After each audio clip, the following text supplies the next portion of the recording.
Okay, I think it's time. So I'm sure people are going to come slowly, so we can go ahead so that we can also finish in time, because probably everyone of having their own.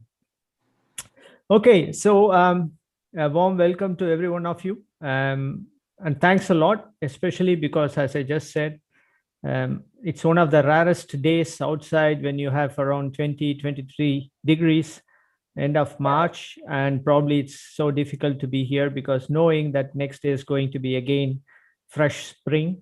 So in that context, grateful that you have come to watch the Wednesday dialogue series. It's a very flagship event of the Consulate General of India, Hamburg, conceptualized, and it's going on well, successfully for the last seventh or eighth edition of it. And we are very happy and honored to have our Honorable Consul General, Sir, Mr. Roland Gould, today with us. And so last time he himself was chief guest of the event. So we are very happy to have him again. And today, yeah, we have a very, very special, let's say, guest and personality of the month. Normally, we all know this Wednesday's dialogue series, or in a larger sense, designed for people of Indian origin. Of course, one can define or non-define how it is, but this time we have somebody who maybe not exactly tagline with that, but not less than anything of that, and so passionate about India, and was in India for quite intensively for many, many short visits, but also long visits. And she calls herself India as much as in Germany. And not only her family, also her mother. So quite a lot of interesting things to get to know today. And another interesting thing is also obviously why the guest is chosen is also because the upcoming India Week, one of the very, let's say, branded and trademark event of Hamburg, well-known, well-renowned event. So that's also a reason. And what is the connection? Of course, you will get to know when we start going through into the program, and getting to know more about the guest. And also we have some surprises for the guest itself. So let's see how things are going on, as always.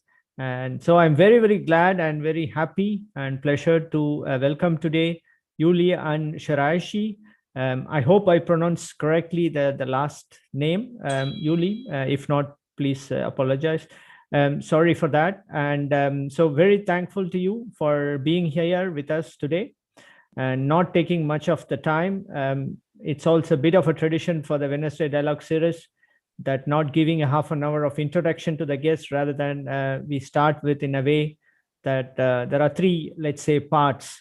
And it's a very interactive event for the guests who are audiences today.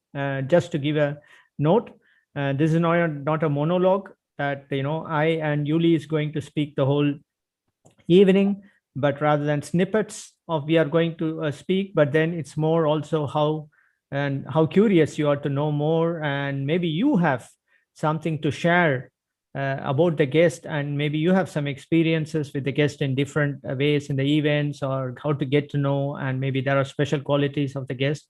So that's also very interesting. So it's an interactive event. We have three parts actually, spread out over, let's say, 1.5 hours, 90 minutes.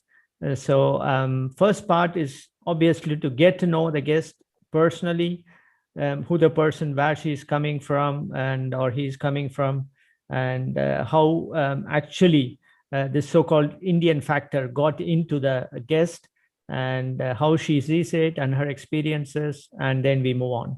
So with that few words, I would like to first let's say, give the floor to opening remarks and congratulatory message from our Consul General, sir. Sir, the floor is yours, please. Thank you, Bala. Just a very short few words, because I really look forward to this interaction with Julie today. First of all, thank you again, Dr. Bala, for hosting this event very capably, and for continuing the Wednesday dialogue series. Julie-Ann, unfortunately, I've been here for about 3 months now, and I have not yet had the pleasure of meeting you personally. But I know that you have worked very hard. You have done a lot for India-German relations, especially with the India Week, which we are planning to have again this November. And Julie is the anchor which pulls together everybody in planning this event. And I must thank you for that. And I really look forward to this interaction today and hope to learn more from you. And though I have not met you personally, but I've had the pleasure of interacting with you a couple of times. And it's always a pleasure to see you and talk to you. So with that, I look forward to a very interactive and informative evening today. Yeah, thank you very much. Thank you, sir. Thanks a lot for that. Yeah, very sweet words. Yuli, one thing I remembered when we had our interaction, and you said, which stuck me. That's where I want to start actually. You say India challenged you. Actually, I mean, many things can be said about that, but India as a challenged you, you said, in terms of life, because you are there and everything. So that's something I would like to know about. How do you define that? But before that, a little bit about yourself, and because knowing that you have really a global, let's say, family tree. You have a British father, a Japanese grandfather, and German now, and India is close to your heart, very close. So it's really, I think no one can define more than your global citizenship, I would put it that way. So we all wish to get to know more about your, let's say, your life tree a bit before we go into the actual India and closeness to it. Yuli, please. Thank you very much, Bala. Good evening, Consul General, Mr. Rolongo, and thank you for the very, very nice introduction. I mustn't mention that I am really honored to be interviewed here today. I have followed this program for the past series, and I must say I'm very delighted, to be very honored to be interviewed among other guests like Professor Nalika and Julia Niharika-Sen. So yes, I'm very excited about this today and to share with you my view about India and also my personal India story. So Bala, you've spelled my name quite correctly. So it's Julie-Ann Shiraishi. And as you already said, my great-granddad comes from Japan, and my dad comes from the UK, and my mom comes from Germany. So we are quite a mixture of many different backgrounds in our family. And the status right now is that in Germany, my mom, my sister, and I live, all with our families, and the rest of the family lives in the UK and in Japan. So I work in Hamburg as a policy officer of foreign relations with a focus on India. What a surprise. In the Senate Chancellery. So we work very closely together with the mayor's office, who is also the state minister of Hamburg, because Hamburg is a city-state. And we recommend the Senate of Hamburg on foreign relations and on political decision-making. So this was my introduction.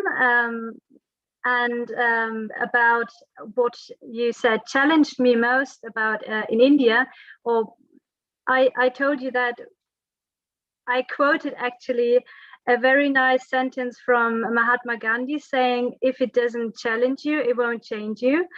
And this is exactly what happened to me when I traveled to India, not only the first time, but also the second time and the third time and the fourth time. Because India has always been a very great challenge in terms of the so-called culture shock that you experience as a non-Indian person when you visit this great country. So in 2011, I think it was 2011, I really felt the need to visit India for the first time. So I remember I was studying during my bachelor studies in Mannheim in political science. And I called my mom and said, Mom, I feel like going for an adventure. Would you join me? Would you like to travel with me? And you have to know that my mom has an absolute fear of missing out. So she always says yes to every adventure. And I said, oh, I want to travel to India. Silence. Okay. But because she can't say no, she said yes. But she was quite surprised when I then suggested to book the flights in the same week and to start our planning for the travels. She was very surprised, but she agreed. And that's when we, when we really got into the topic and traveled to India in 2011 for the first time. And yeah. Julie, maybe I have to interrupt there for a reason. How was it like preparations to India? I mean, yes, your mother said yes, of course, but she had hundreds of questions to you, obviously. And what was it? Did you do any special preparations to India per se, or like any other countries, what you do, you regularly did? How was it? What was the excitement that could be described? Let's put it this way. Well, if I tell you this, it's very embarrassing for myself, because actually what we did was we bought the 20 best movies with Shah Rukh Khan and watched Bollywood all the time.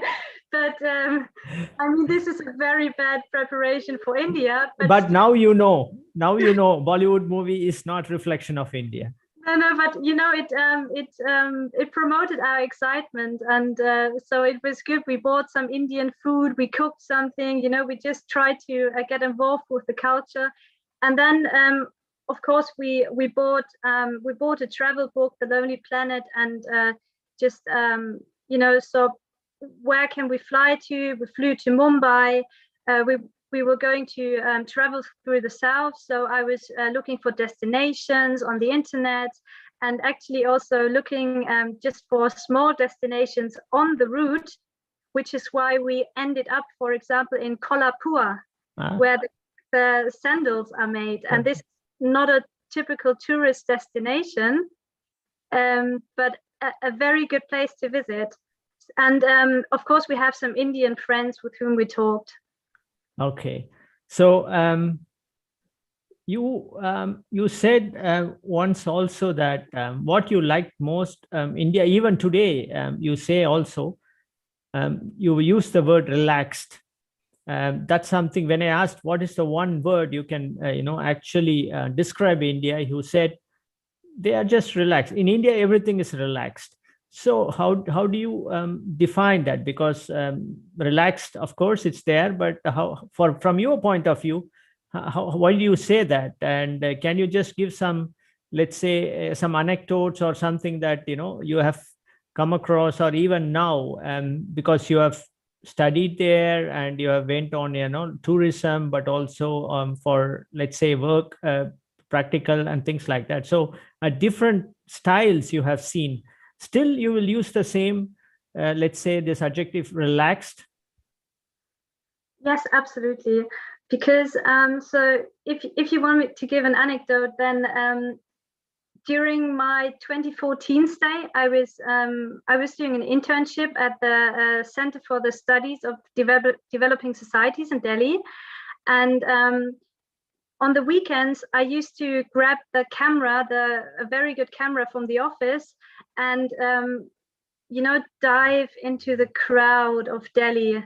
And I wanted to see daily life. I wanted to see people working. And my most feared and most favorite place was Chandni Chowk and Chowdhury Bazaar, everything around the Red Fort, because it is so crowded. It is the most intense experience I find that you can get in India.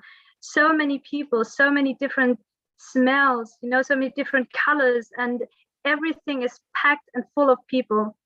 And still, they are relaxed.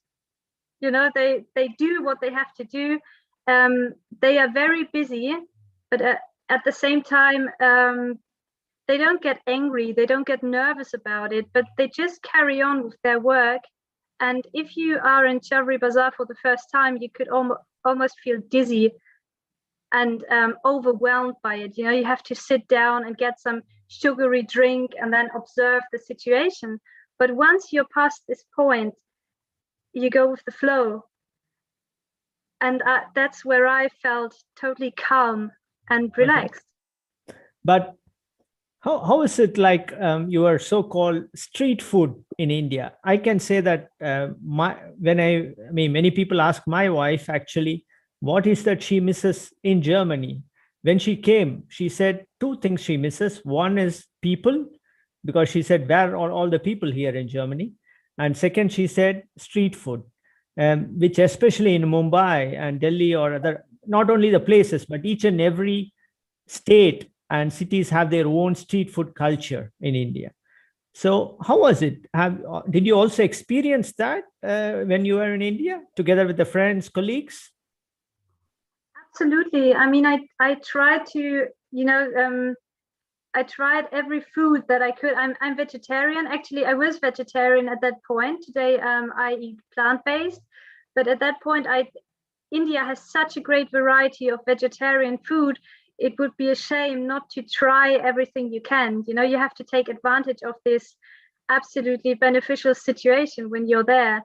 And as long as, everything seemed fine and clean, I just tried everything. Okay, and so if you haven't, yeah, sorry. What is your favorite street food, if I can ask so? I mean, street food, you hardly only get fried food especially in Old Delhi. But if you ask me for my favorite dish, it would be bindi thali. Oh, okay. I really love ladies' fingers, but I also like chana masala, just very simple dishes. But if they're made in with the right recipe, then they're just not from the tin, not from the can, rather than to soak it overnight and then you do it, right? Great. I think we should not get too close to that, so that probably we all get and have our appetizer coming in. So I think we still have some more to go to the program. So let's keep that for.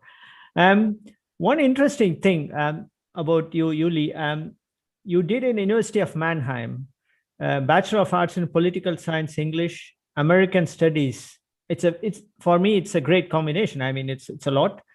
And actually, you have so much interest in the democratic systems. Actually, it's not only during that time, but over the years, also when you worked with the Center for Study for Developing Societies, also you later also worked with the youth and democracy and everything. So there, actually, you worked on the national elections statistics and also on liberal Indian perspective democracies, participative democracies. How was that you got into India and India's democracy and looking at the elections and everything? How was it at the bachelor you joined, but then how it came to about? Was there a professor who was like so inspiring you, or the subject in itself? Can you just give us a through on that part? Yes, actually it was the way that you just said it was. So I took an interest in India. I had taken that for a very long time, simply because, India is, it fascinates many people, the colors, the culture. And I had this same fascination. And I also had a very strong interest in archaeology and history, which made me study political science, because for political science, you also need to know about history, right? And so during my studies, I had an Indian teacher, Ezia Carvalho, who I think is a teacher now at the University of Essex or in Scotland. I'm not too sure, but she actually triggered this India interest in me. It was a seminar on human rights issues, but she advised me to do my first internship in India at CSDS. And when I knew I was going there, I just started to write my essays about India as a preparation to understand the country that I was going to visit. And I used the national election study, which was conducted at that time, for my bachelor thesis, to analyze the political equality structures in Indian democracy. And I think this is where it all, it intensified my interest, because if you look from a political scientist perspective on Indian democracy, then it is nothing like the Western ideal model that is, so often analyzed in Western theories, but it is just different. And it's different, but it's not less democratic. It's just different. So, for example, my study showed that whereas Western democracy theories suggest that, if you, the higher up you are on a social, in the social structure, the more you would participate. So if you have more income, higher income, you will have a higher education, and higher educated people often, this correlates with political activism and democratic thought. But in India, this was not true, because, and that's what you can also observe when you go to India, that even on a very low level, there is grassroots democracy. Very simple people understand what it means to participate in democracy and to vote, and to do advertising for elections. So this different understanding in democracy triggered more of my interest, and that's why I continued to study. Great. I mean, you have given a perspective, I think most of them, let's say, the world outside India misses, actually, because they don't see that, we connect often education to our literacy, or let's say, put it the way we work, but it's not always, because I always say, I have seen myself from the state I come from, Tamil Nadu, we had a chief minister who have never gone to school, actually. So that's exactly why he initiated the midday noon meal scheme, which is one of the very famous one worldwide, that he said that, let me bring food to the school, so the children who are not having that opportunity to have food at home will come, and then through that they will get education. So what is the vision this gentleman had, where he himself have never gone to school? So he was the chief minister of the state. So what you said is, at least I can relate to it. It's not about how big you study, what kind of degree. Maybe you can do a PhD, but to have a vision of democracy and also where you want to take your people, I don't think so it's directly correlated to anything to do with a higher education, what you have. Could you kind of see that something it's agreeable for your observation? Absolutely. So this is exactly what you said, that the Western democracy theories do not always apply to non-Western democracies, and there is no right or wrong. It's just different. And in India, you see a very large large grassroots part of the population to make and shape politics. And I think with this contradiction to Western democracies came more of my interest to go deeper into the topic. And so I continued with to study non-Western democracy theories from Gandhi and Ambedkar. And I just used, I would say, every different study field and every different seminar that I had, be it on water security or on, terrorism research, elite structures in democracy. My case study was always India, because I had the advantage of knowing what I have learned so far and deepening my knowledge and understanding, India from different perspectives. Because you brought in the topic of Mahatma Gandhi, I want to touch upon, but I will do it very soon.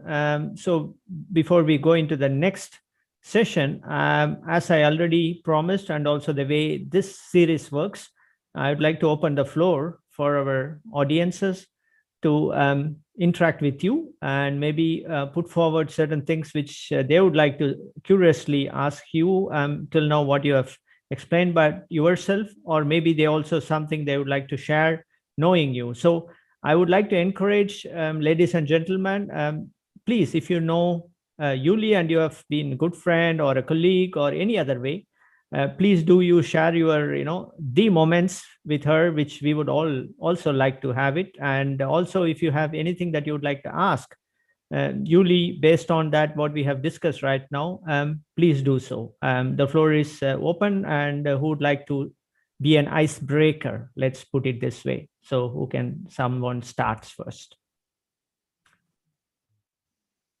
So the clock starts now. Well, I can. Baiji, go ahead, please. If you allow me. Yes, please. Julie, if I understood you correctly, then you went to Kolhapur, right? Yeah, and I've never been there, but it's a very famous place for two things. You mentioned one of them, that is a production of shoes or sandals, and second, for a particular type of vegetables. It's called veg kolhapuri. It's very famous, and it's very, very, very hot, full of chilies. Did you try it there? What kind of vegetable is it, Raj? I'm not too sure. I suspect it's basically chili with some vegetables. So it's basically green chilies. But it's basically mixed vegetables, but it's very hot. It's very famous, especially in Maharashtra, called veg kolhapuri. And it comes from that place. So I was just curious whether you had any chance, maybe by accident, to try that particular vegetable. So no, I can't remember trying it. Maybe I have to ask my mom, but I can't remember. But we just landed in India and went to Kolhapur. So for the first experience, this dish maybe would have been too much for us. Yeah, because sometimes accidents do happen. And which are the other places where you went to after Kolhapur? So I would just like to add on that, because Kolhapur actually has a very nice palace that can be visited from a Maharaja, and that's very impressive and very nice to visit as well. So after Kolhapur, I think we went to Gokana and also to Goa, to Cochin, to Mysore and Ooty. And I think from Ooty we went back. That was the first trip, but Ooty was actually one of my favorite places. Yeah, thanks. Great, thank you. So who would like to follow Rajneesh Bhai on maybe some things curious or some things you would like to certainly interact with Julie?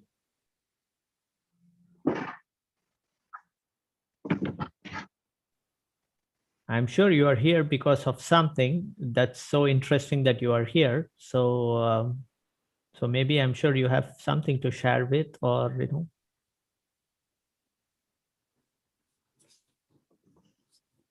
Arnaji.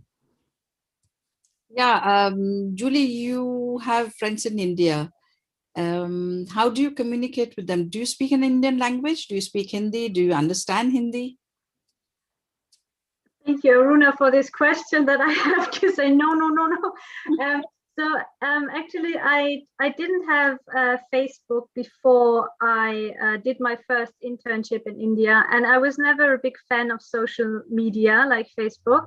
But once making the connection to many of my Indian colleagues, they urged me, to stay in contact via Facebook, and so this is also the main social media channel that I use today to communicate with them. Of course, for some, we write via WhatsApp, but Facebook really helps me in this part to stay in contact and to see what everybody is doing, as I think we all agree. And I don't speak an Indian language. I mean, I speak so little Hindi that I can so much that I can just impress some of my Indian friends by saying, "Aapka naam kya hai?" Mera naam Julie hai. And everybody goes, "Oh, wow, you speak Hindi." And that's about it. So I just know a few sentences, a few words, and to show off, Well, I'm sure you'll improve. And, if you're in touch with so many Indians, you'll learn it, because the language has to be spoken. And I'm sure you'll do it because you love India so much. I always wanted to engage in one of the university courses at Hamburg University by Ram Prasad Bhatt. Yeah. And this was always one of my goals, but I think he can be a very intense teacher, and then it's many hours, this course, so I would have to really put some effort into it. Yeah, do it. Yeah. Okay, thank you very much. So let's move on. As I said, when we finished the last part, it was Gandhi and Ambedkar. You said you were, quite, you studied a lot about it. You followed the seminars and courses.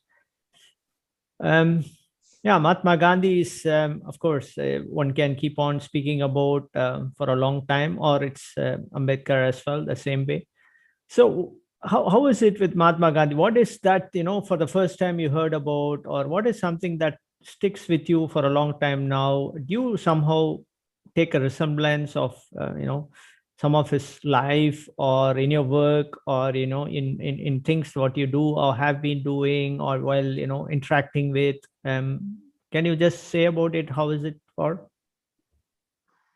So, I mean, apart from the many very good quotes that he has given the world, he's quoted so many times, but I actually remember one aspect. This was also during our first travels. I think it is the Mahatma Gandhi Museum in Mumbai, if I'm not wrong, which is very worth seeing, because is it a place where he has lived? I can't remember really, but that shows his life, and is very moderate and down to earth, and without, You mean it's Mumbai, or you mean Ahmedabad, where he has his, also there is a very big museum, and also, of course, that's also something, there. So I don't know, but doesn't matter. Go ahead. I think it's in Mumbai. It's Okay. Maybe it's not one of the houses where he has lived, but Mahatma Gandhi House or something. I mean, Okay. I'm sure there is a Mahatma Gandhi House in every Indian city because it's so Okay. famous and so popular. But obviously, no one would deny, or no one would be able to reject the image that he has given to the world with his resistance, non-violent resistance, and being just kind. I think kindness is one of the words that I connect to Gandhi most, actually. Yeah. Great. So let's come a bit to Hamburg per se. Yeah, you had your education and you went to India. India somehow reached you so closely that most of the works you did, and after that your internship and everything, also with Konrad Adenauer Stiftung or Foundation also. At some point of time, probably you have decided you want to work somehow with India related events. You are looking for something, or you wanted to stay back in Hamburg, or you had many other options. How is it all happened that you landed the one what you are doing now at Senaat's Kanzlei, or how is it actually? Could you go through a bit of that interesting episodes, but also before the interesting episode, where did you start when you came back from India, and then you started a bit, and then you came to this so-called interesting episode for you, which turned the whole life, let's put it that way, when I heard. So actually, when I was doing my second internship in India, it was actually an option for me to work and live in India. So I always wanted to join the GIZ, which is the German Development Agency, and which is in many countries abroad. And I came, I felt a little bit lonely in Delhi, and I was questioning the idea of really, working in India. And I came back writing my master thesis and not knowing what was going to happen. But one thing that was clear to me was that I wanted to work in international relations and also with a connection to India. At the same time, I fell in love with my now husband, and which, found me to Hamburg. So I had to stay in Hamburg, which is very, demanding to have so different. So you have to thank India for your, let's say, husband as well. So Yes, of course. Also, yeah. And I was working as a servant actually at a 5-star hotel called the Grand Elysée, and we had I was working in events and just organizing everything and being with the guests. And we had this one event which was a 75th birthday.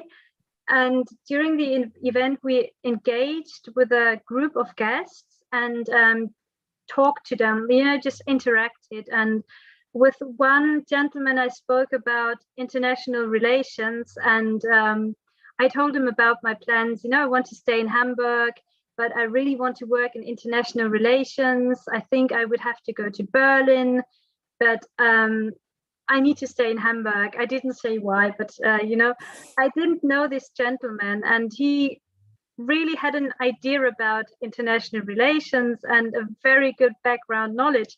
But at no point I questioned who could this person be. So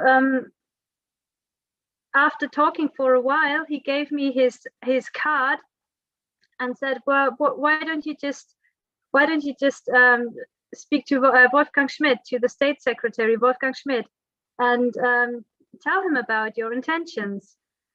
I didn't know who Wolfgang Schmidt was because I was into international relations and not local politics. And I looked on the card and it had the Deutsche Bundesadler, the emblem. It had Bundestagsabgeordneter Johannes Kahrs.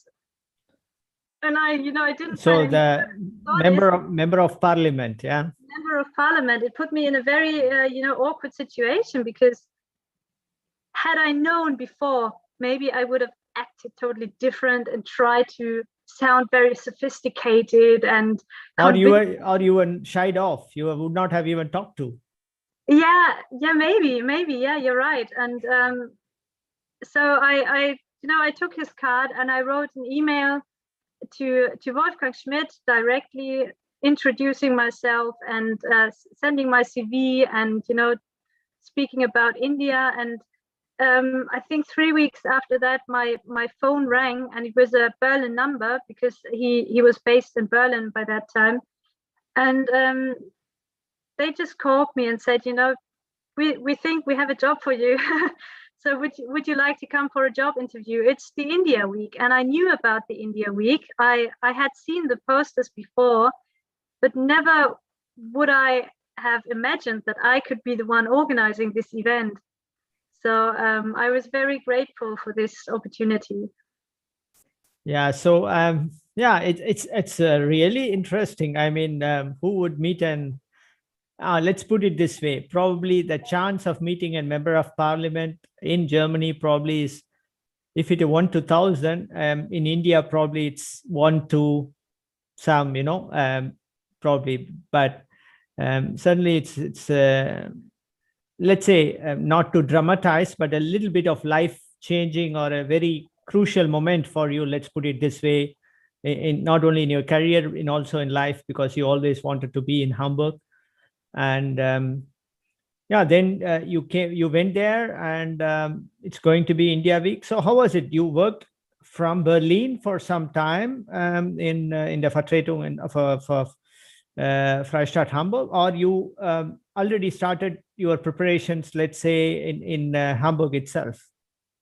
I started working from Hamburg directly. So we are based opposite the City Hall of Hamburg, because it's very close to the City Hall, obviously, and the ways are very short. The Landesvertretung in Berlin is just for the state secretary. So it's around 2007, 8, or when was it, more or less? No, this was actually in I think it was 2016. It's not very far. Yeah, now, yeah. But India Week in itself started around, let's say, 2007, something like that, or? Oh God, yes. Yeah. Rajneesh says yes, so I'm pretty sure he has that point. He would know better because he's one of the founding members. Right. Arunaji also nodded, so I'm pretty sure when both of them. So how was it like India Week? Let's come to that. I mean, India Week is in itself have become a brand. One can say so. Hamburg and India Week cannot be separated. One has to speak about Hamburg and its events, then India Week is part of it, in a yearly, or let's say once in 2 years event. But when it started, it was an yearly event. Am I right? Yes. Yes, absolutely. Yeah. Okay. So you are given the responsibility to, let's say, take over the India Week and, completely on it, or how was it? When was the job profile of your, or how it came, like what was your job profile for that? You just have to do certain things, or it's India Week, you have to take care of it? I would say the second one. So I had a very good boss, Mr. Uwe Ram, who sadly passed away shortly ago, and he was he trusted me, and he gave me the freedom to just start with it. And of course, he supervised me, and we had many talks especially about actually the administration, because if you come from outside the administration, there are many things and rules that you have to learn.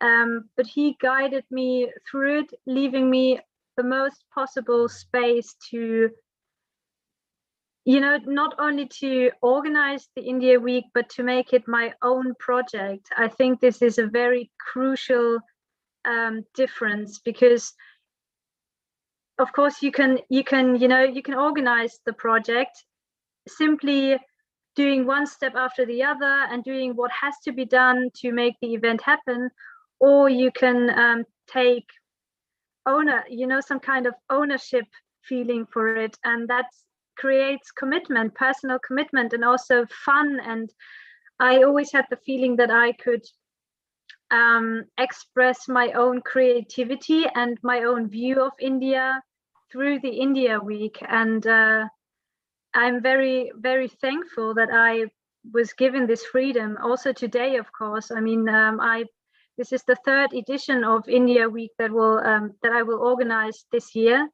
and every edition is different. And as Germany develops, as India also develops, there are always new aspects that one can highlight about the country. And I was always very happy for this responsibility and freedom that I was given.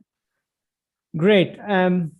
India Week, as I said, that also one part of it, to get to know more into, let's say, possible behind the scenes, actually, because you are there, and also we have those who have a long history. Arnaji is here, and also Rajneesh Pai is also, who have been involved with the India Week long. And our Consul General, sir, for the first time, he's going to be part of the India Week and its preparations. So I think it's quite interesting for me from outside, like from Hanover or other place, to look at it. It has been amazing to looking at 800 plus events and over the week, and it's just mind-boggling to see how it all gets organized, not having, let's say, a so-called hierarchical structure, but at the same time things comes together, everybody does it, but it's somehow the dots are connected, and so-called the autonomy of the people doing what they want, but at the same time it all falls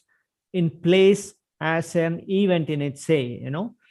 So I think that's something very, very, surprising in a sense that because it would have been a lot of things that has gone over the years by 2016 when you took over.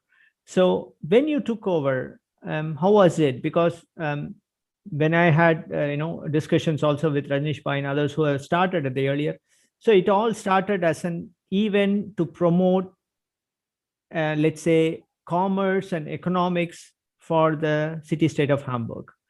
But now it's more than that. It's a character of a mini India in Hamburg during that 1 week. Let's put it that way, in all kind of partnerships, let be culture, art, science, economics, and further. During your time, was it something, a new concept you brought into the table, or new ideas you brought when you took over as the project manager? That's a very good question, because I can't really compare it to the India weeks that took place before I joined the Senate Chancellery. So maybe the founding members and the members that were there, that have been with the India week longer than I have, would be better people to ask this question. But I think, if from my study background, political science, it was always very important for me to also to have the political focus, and also political events, discussions, and also to bring on board or to promote NGOs and institutions, and also the party foundations to organize events. So I mean, I can't say how it was before really, but I always found it very important that we have events organized by Germans about India, some India related topic, events organized by Indians, and events organized by Germans and Indians together, which were probably the most interesting. But I can't really say, what I brought to this India week, and I'm also a little bit too moderate, I guess, to talk about myself, what I did for the Great India Week. No, you don't have to. Let's say it's very very gracious of you to put up the modesty. But the question here is to, probably you are looking with a different pair of glasses when you are coming inside from the externally, because somebody who is in the system for like long time, probably they don't see that way. But somebody who is coming from externally, you see, maybe they are bringing a different experience, and you had your own experience being in India yourself, and probably there are opportunities which are not exploited yet or explored, and you want to bring that aspect into that whole India week scenario. That's what something I actually meant to look at it. Okay, now I understand. I better understand. So for me, while showing a picture of India, that a traditional India, a magical India that tells tales of past history, and the India that fascinates everybody and that wakens up the creativity in many people who think about India. This is, of course, the India that we also want to present during the India week. So the magical, let me call it the magical India, the fascinating India, or the incredible India, as the tourism board would say. But at the same time, we are an open platform that is also, that is welcomes every sort of event, whether it promotes this magical and fascinating India, or whether it's, it can also be critical, and it could also be about contemporary social topics, as long as it is in a constructive way and it promotes India. But I guess all event organizers that we, that are on board, they all have a connection to India, and they all feel a very close link, and they all want to promote the relations between India and Hamburg. So the intentions are good, and if these intentions include criticism, then this criticism is brought up to bring the relationship forward as well. And I guess this is what makes the India Week special, at least for me, to have to show two sides, you know, or to serve two purposes. Absolutely. I want to bring in here the crucial role played by the Consulate General of India. You have seen, over the years, many consul generals, and also there are few officials like, Arnaji here, who have been over the years, but there are people coming and going.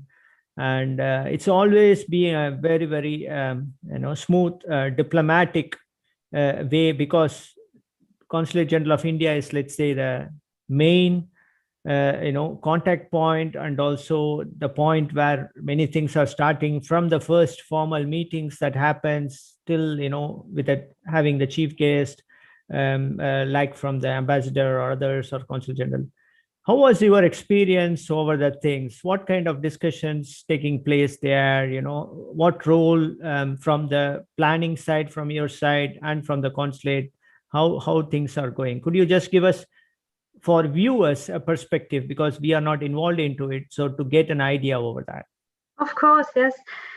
So, I mean, while the India Week is, the main organization takes part in the Senate Chancellery, we have a planning team, and the Consulate General is one of the members of this planning team.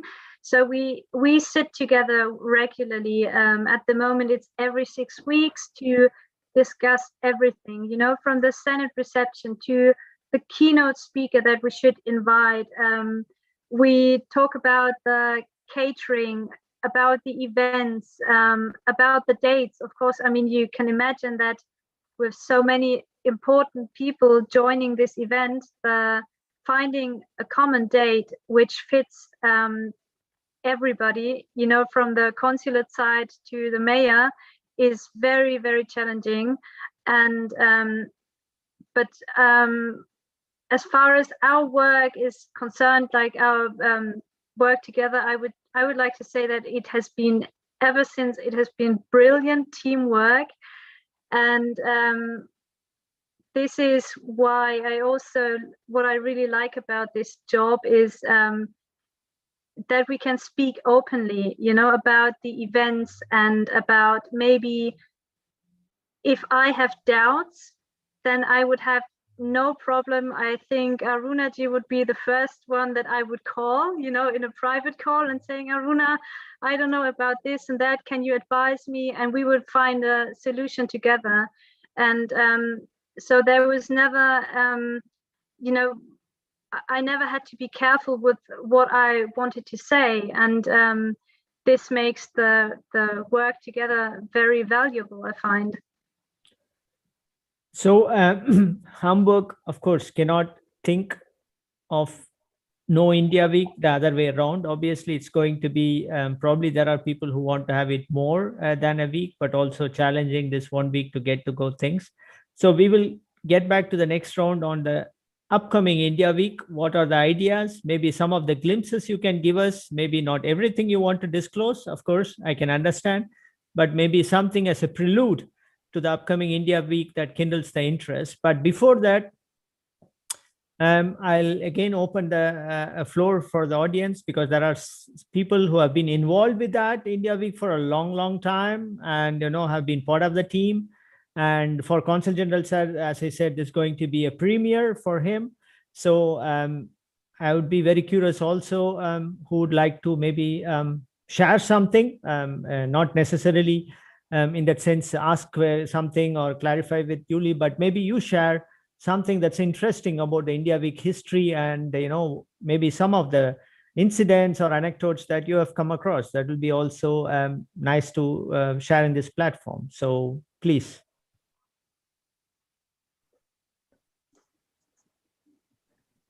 Yes, Rajesh Bhai, go ahead. Well, yeah, thank you. So because Julie was being quite modest and did not want to talk about her specific personal contributions, I thought maybe I can chip in a bit, bringing in also a little bit about the history of the India Week. And as Aruna ji would remember, the genesis of the India Week goes actually way back to 2006. That's when we started to plan an India Week. And in 2007, in January 2007, we had a meeting with the Indian Embassy, Indian Consulate here in Hamburg, and with several stakeholders. And the idea was born to create an event. Initially, we actually had wanted to do just a one-day event, but there were so many ideas, became a 2 days event, and then finally we decided to go for a 5 days event.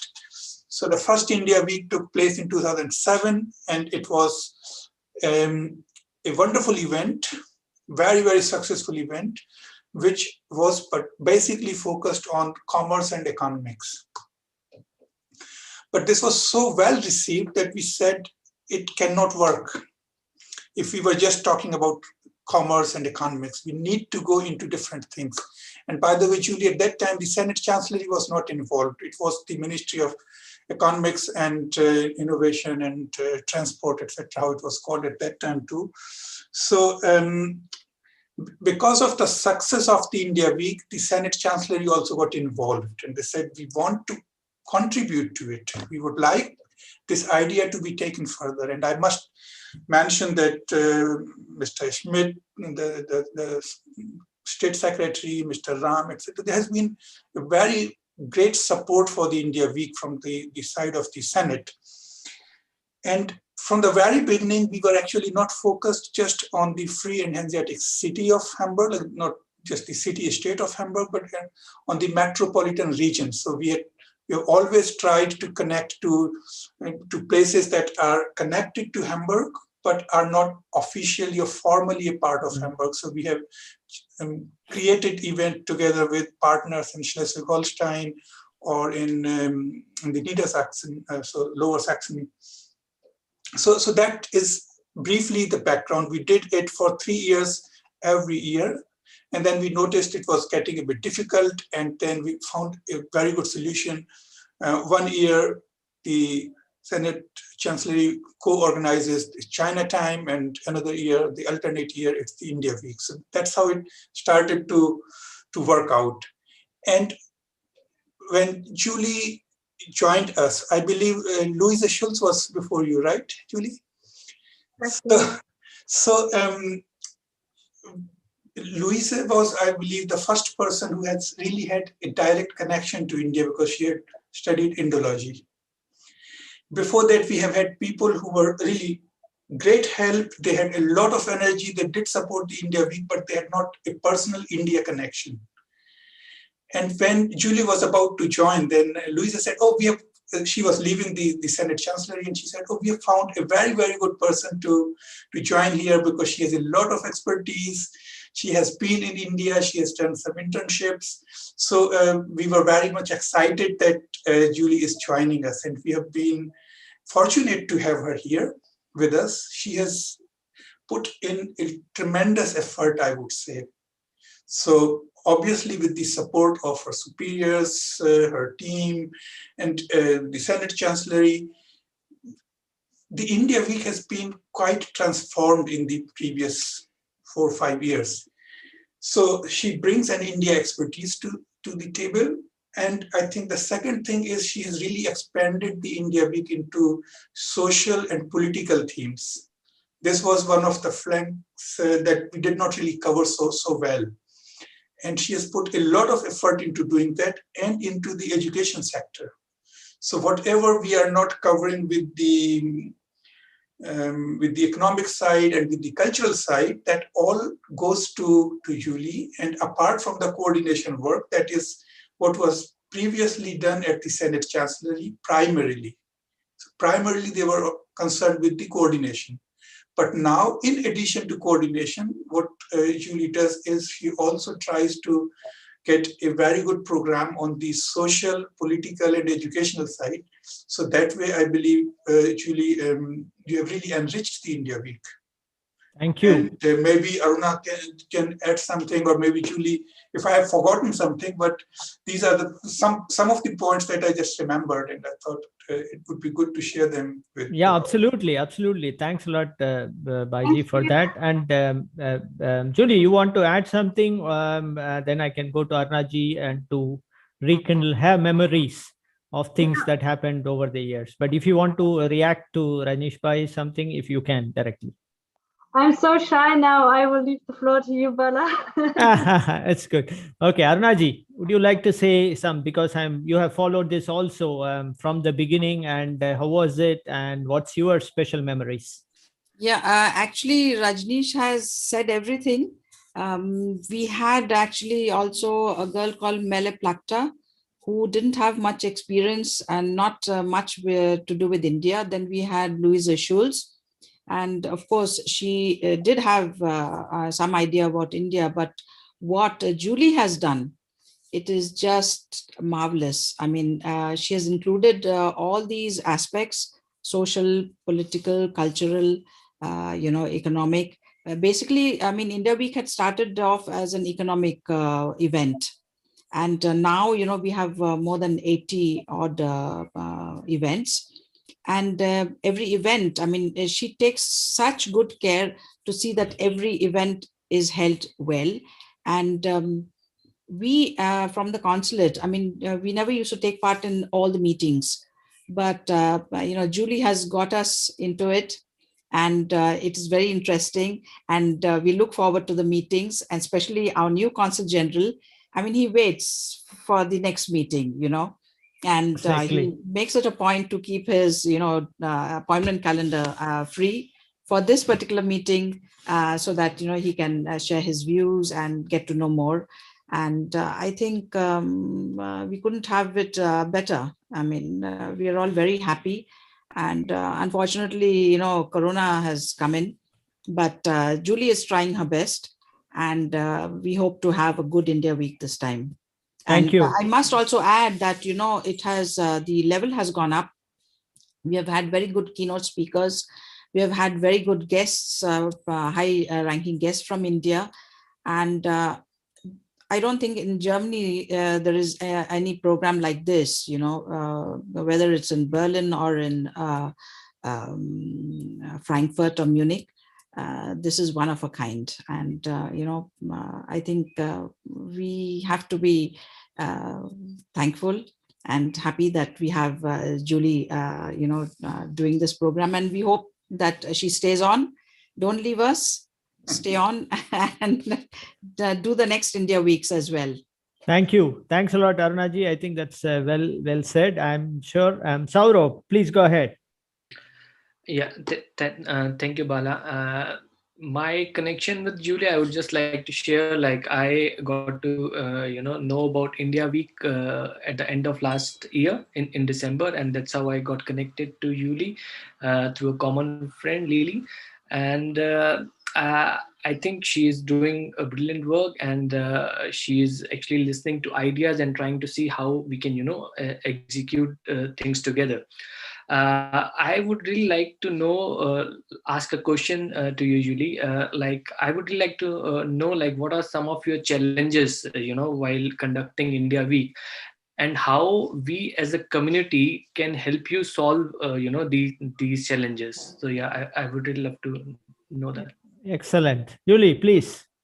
Thank you, Saurabh. So that's a good question. So I think one of the main challenges, especially that I had at the beginning of not only the India Week, but of working also with Indian people back in India and then in Germany, is that sometimes things, Germans have a different style of working than the Indians. That is very You obvious. think so?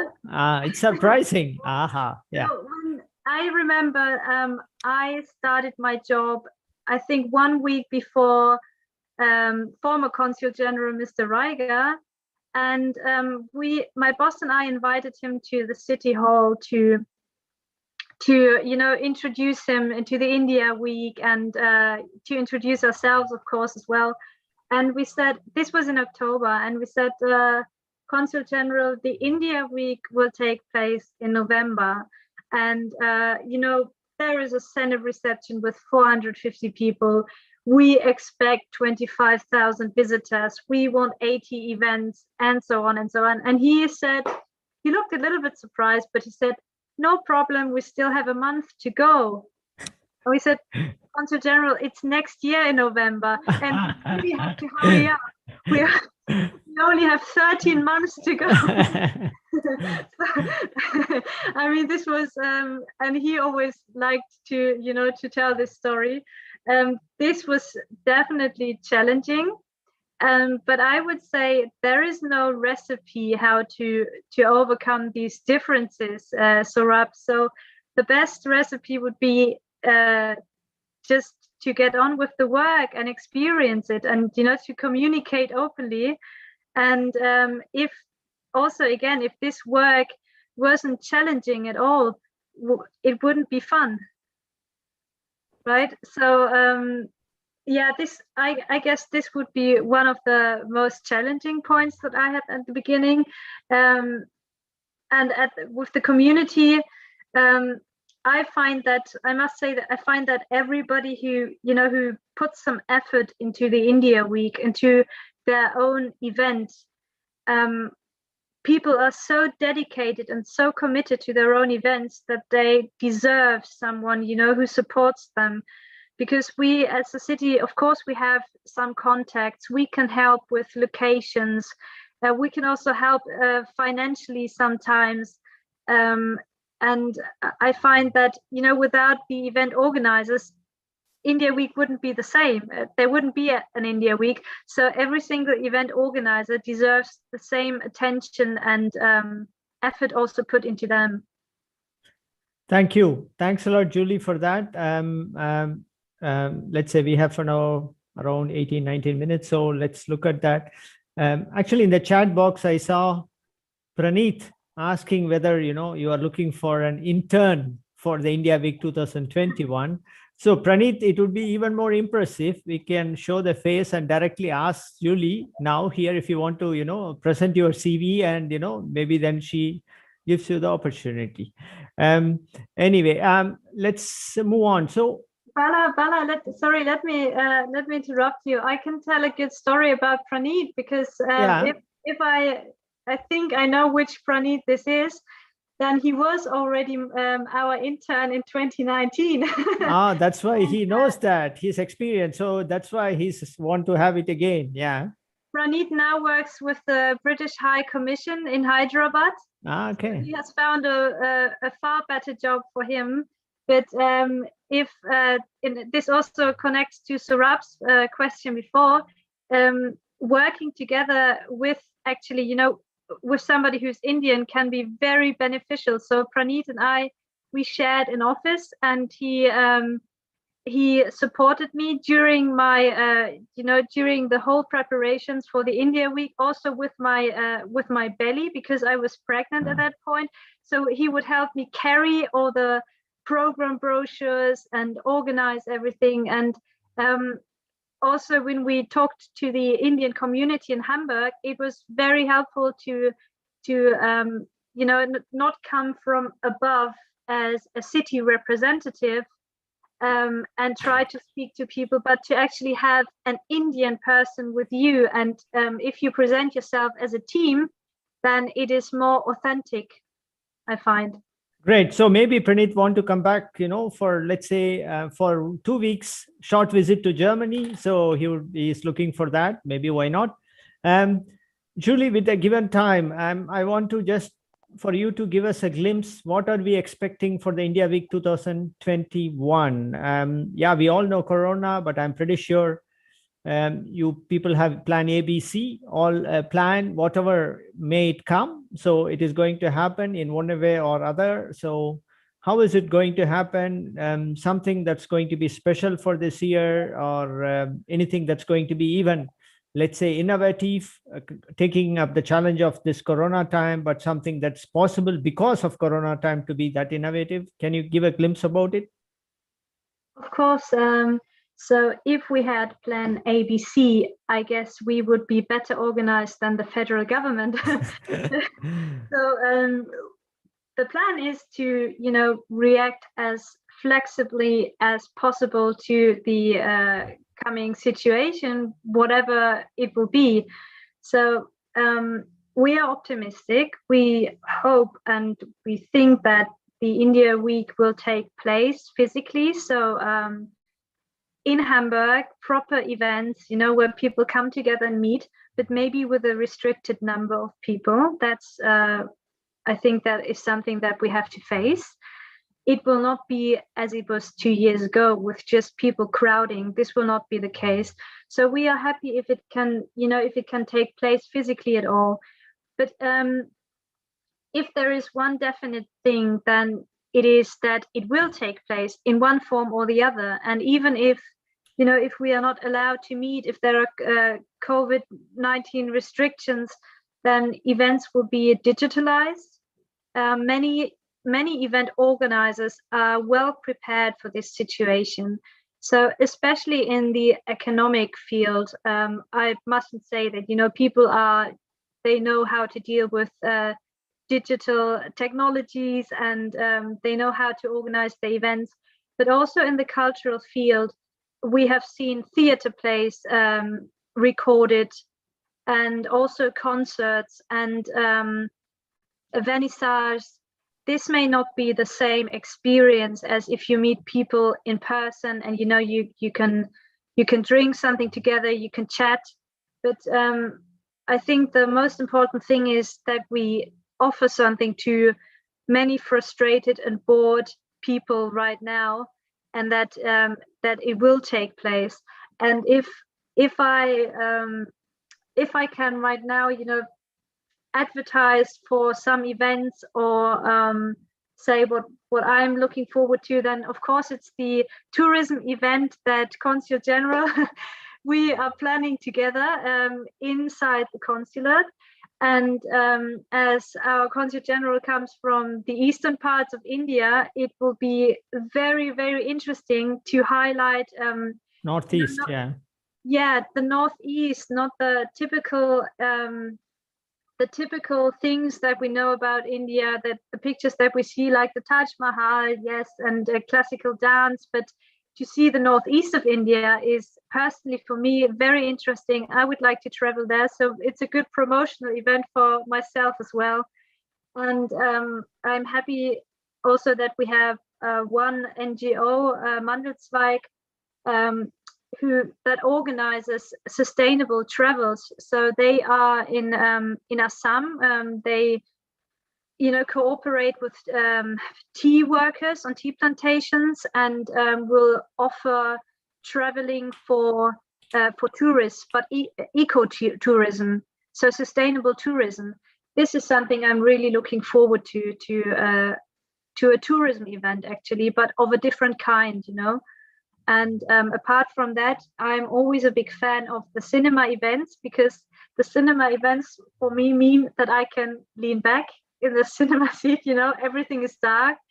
I don't have to say anything. I can just relax and enjoy the India Week. And of course, all the contemporary art projects that we also launched together with Amita Desai, who is our Hamburg ambassador based in Hyderabad. And she's at the Goethe Institute and always, selects good art projects and personalities to work with. And I think also Saurabh, you and Amita are also in touch. So it's good to connect people and to see the fruitful things that, develop. Great. Wonderful. One thing I want to ask before, we are closing to the end, what is the vision of Hamburg Senate behind organizing the India Week? What is it, that big statement or, big idea, something, why? This is a perfect last question, one of the last questions, because it also gives me the opportunity to maybe sum up why I am so committed. So a few years back, I think when the Senate committed itself to also organizing the India Week. India was selected as one focus region of the Senate of Hamburg. So this is why, you know, we only have a few countries that we put so much focus on and so much effort into these countries. India is one of them. So why is this the case? I think because India is emerging very rapidly, and you know, it's becoming the country with the largest population in the world and the largest democracy. And this is basically brings it to the point. I think the Senate, and if I was to speak for the Senate, you know, we see in India a partner in the Asian region, a partner that is becoming more and more important in many ways, in economic ways, but also, of course, in political ways. So we needn't talk about the regional competition in Asia, but India is very important in this respect and in the Indo-Pacific. And to have a democratic partner, even if the democracies are different, is very important. I think Professor Amrita Nalika, we had a recording for a podcast last week, and I really liked what she said. She said, democracies can sometimes be messy, referring to the Indian democracy, but this messiness is very rewarding. So you know with whom you cooperate, you know, you are on a different, on the same level, you have the same values and perspectives on democratic thought, like, you know, freedom of speech. And of course, you know, Indian democracy has its challenges, but so have European democracies as well. And the vision is to, you know, to overcome these challenges and to promote and support one another, especially in a changing world.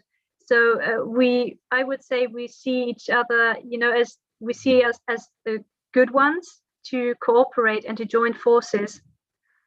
So I'm very, the reason why I'm so committed is that I'm convinced that, you know, this cooperation has to be there, and that it is fruitful. It will be fruitful in the future as well.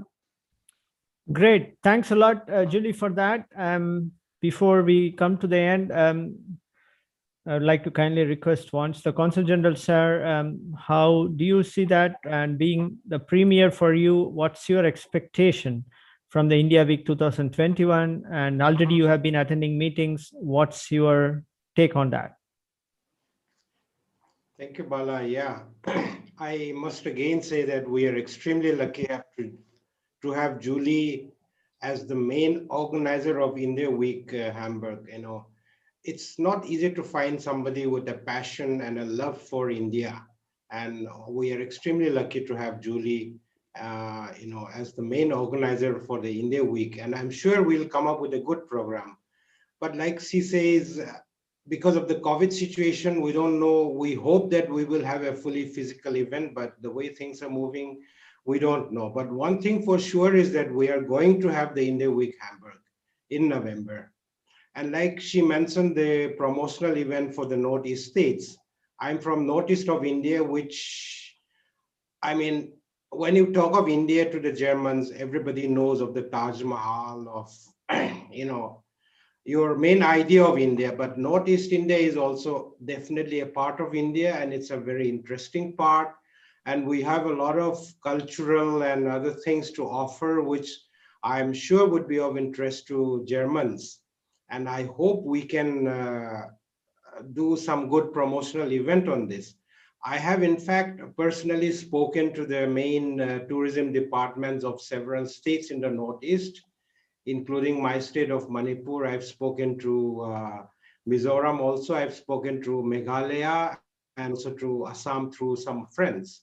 And they are very interested, but because of this situation, not only in Europe, but also in India, So they are not very sure whether they can send any cultural troop or something like that.